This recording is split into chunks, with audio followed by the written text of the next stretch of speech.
Түп районунда тигүү фабрикасы ишке кирди. Ал Ысык Көл облусунун өнүктүрүү фондунун кошумча каржылоосунун эсебинен ишке ашты.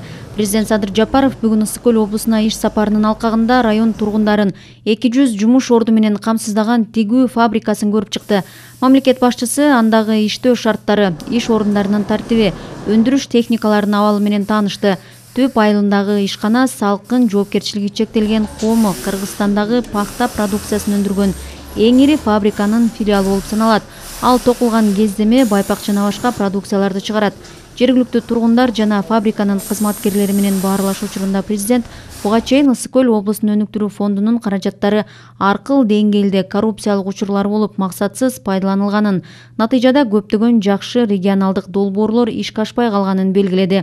Садыр Жапаров Түп айылында бүгүн ачылган 200 орундуу фабриканын мисалында эми фонддун бардык каражаттары аймактагы ишкерлердин демилгелерин колдоого ачык айкын бөлүштүрүлөрүн белгиледи. Жергиликтүү тургундар мамлекет башчысы менен баарлашууда айылдарды таза суу менен камсыз кылуу, жер тилкелерин трансформациялоо, ошондой эле социалдык билим берүү объектилери, мектеп жана бала бакчаларды куруу маселелерин көтөрүштү.